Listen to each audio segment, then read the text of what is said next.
वाली बेबी है तेरी चाल बैकलेस सूट विच लगदी कमाल ओ किथे चली जांदी है. A commonly known factor of Indian culture is that they have historically partaken in arranged marriages. However, in our discussion of the topic, we found that many people do not know whether arranged marriages persist nowadays, how divorce works in such situations, nor how it has changed throughout the generations. In order to distinguish what we did know, discussion about our prior knowledge was essential. From my understanding, marriage is usually arranged by Indian parents, just from other people that they know and from different connections. They have become more open to allow their children to marry whom they want, but only under certain circumstances. For example, they might require the same race, religion, or social status, and children often feel pressured to make their parents happy.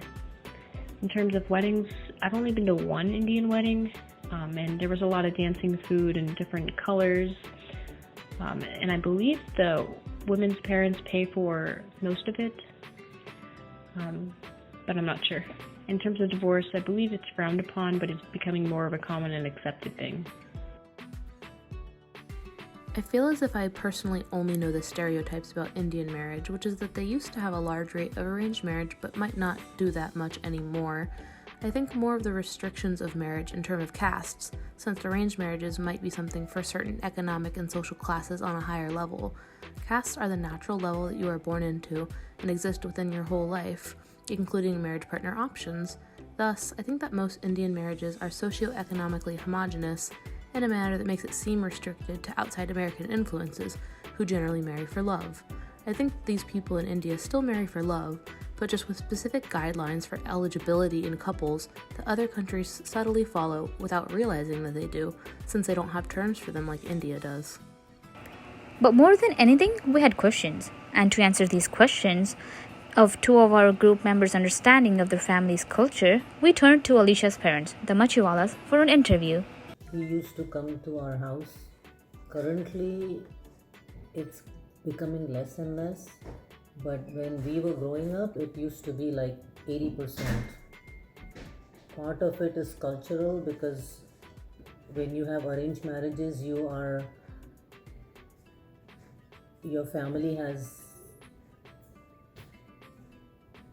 made the arranged marriage happen. So the tradition the girl tries to keep is that it's come from the family, from the elders, so they try not to break the marriage and adjust to whatever is coming.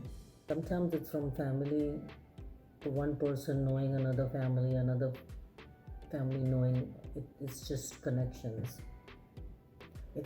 They are not viewed as a good view. It's considered bad if you wait for too long to get married. It's a huge piece of marriage because families usually find somebody from the same religion, so there are none or less conflict. Most of the time it's joint family, so they live with either the boy's parents, and it's either a family business that the boy's parents have and the boy is working in their own business, or the boy works outside and makes a living, and he shares the cost of living with the other family members. Gifts doesn't matter. It doesn't depend on the culture. Gift is gift. They either mostly people give some gifts like here they do for housewarming, like because they're starting a new family, they have pots, they'll give pans like cooking stuff, or they'll give them jewelry is another thing they give them. So it just depends on how close the family is to them. Because in olden days, there was a lot of dowry expected, and the girls' parents had to give real gold. But now there's so much available in the stores that are artificial, and the dowry system is pretty much gone. So girls usually will look very pretty even if they buy artificial jewelry, and everything works out. Yeah, you see how much the guy makes before you get married. You have to make sure that the guy can make a living. I expect equality between husband and wife, and make sure that the wife is treated right and with all the rights that the husband has, because society has changed and now both male and females work. So it's not like the girls are sitting at home and the guys are working. It has become more and more common nowadays, but there are a lot of conflicts if it's inter-religion. After our interview, we had clearer answers to certain beliefs, such as the rate of arranged marriages is indeed going down. With arranged marriages, we learned another perspective, that is, women do not have ample chances to meet suitable men in day-to-day life due to the socialization structure. Divorce is possible but disapproved of and may happen less. In terms of divorce, it may not happen very often due to daughters' trust and obligation to parents. This then does not address unhappiness rate within marriages, however, just then divorce rate is lower.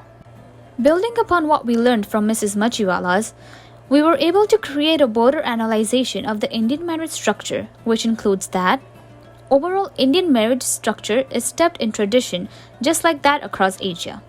India is not alone in its circumstances, since similarities can be tracked back to traditional marriage structures across the world, in which the man acts as the head of the house, while the woman is restricted to the home.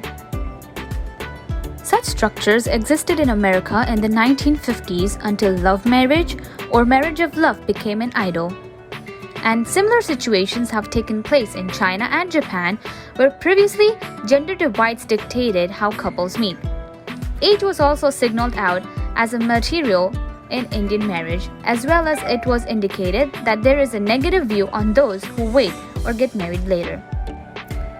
This also links to other Asian countries, as a prime example of which is the leftover woman phenomena in China. Similarly, religion is also highly valued in even the modernized form of Indian marriages, arranged or not. Having the same religion is essential. One could assume this because most of the Asian countries, due to how deeply lessons of Taoism and Confucianism are entrenched into the society. Hinduism, after all, has many spiritual practices. Essentially, the logistic behind Indian marriage structure came from trust and were quite like its neighborhood countries. Nowadays, since the structure is changing globally as well, Indian marriages seem to be adopting values of mutual affection and the rise in its choice. It is just simple cultural values that exist as we would follow them in America, and there's not right or wrong, just something to be studied. Catwalk वाली baby है तेरी